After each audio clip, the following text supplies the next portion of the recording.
नमस्कार, लोकमंच न्यूज देख रहे हैं आप और मैं हूं आपके साथ साक्षी। उत्तर प्रदेश नगीना लोकसभा सीट इन दोनों सुर्खियों में बनी हुई है। इसकी वजह है 4 साल पहले बनी आजाद समाज पार्टी, जिसके अध्यक्ष चंद्रशेखर आजाद इस सीट से पहली बार लोकसभा चुनाव लड़ रहे हैं। इस सीट पर पार्टी ने पूरा दम लगाया हुआ है। चंद्रशेखर आजाद का दावा है कि उनकी पार्टी पिछले 1 साल से इस सीट पर मेहनत कर रही है। चुनाव का ऐलान होने के बाद से खुद चंद्रशेखर आजाद ने पूरा दम लगाया हुआ है।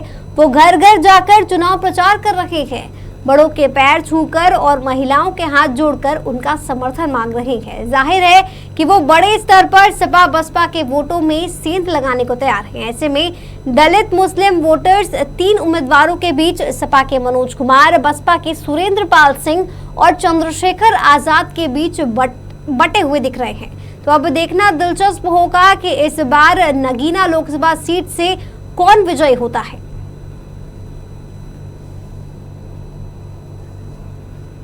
उत्तर प्रदेश नगीना लोकसभा सीट इन दोनों सुर्खियों में बनी हुई है। इसकी वजह है 4 साल पहले बनी आजाद समाज पार्टी, जिसके अध्यक्ष चंद्रशेखर आजाद इस सीट से पहली बार लोकसभा चुनाव लड़ रहे हैं।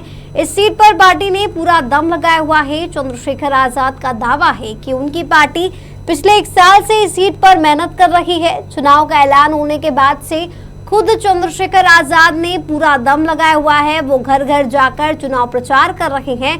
बड़ों के पैर छूकर और महिलाओं के हाथ जोड़कर उनका समर्थन मांग रहे हैं। तो जाहिर है कि वो बड़े स्तर पर बसपा सपा के वोटरों में सेंध लगाने को तैयार है। ऐसे में दलित मुस्लिम वोटर्स 3 उम्मीदवारों के बीच बटे हुए नजर आ रहे हैं। देखना बेहद ही दिलचस्प होगा कि इस सीट से कौन विजयी होता है। ये शुरुआत के बाद जिस दिन 4 जून को रिजल्ट आएगा, मैं आपको लिख के देता हूं, एक ऐतिहासिक परिवर्तन भारतीय राजनीति में होगा। मेरी बात को याद रखो।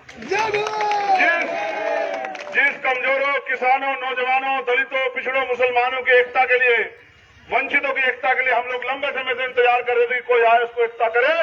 मैं आपको विश्वास दिलाता हूं वो एकता भी बनेगी और उनकी बात भी आगे बढ़ेगी। उनकी इज्जत और सम्मान की जिंदगी भी मजबूत होगी।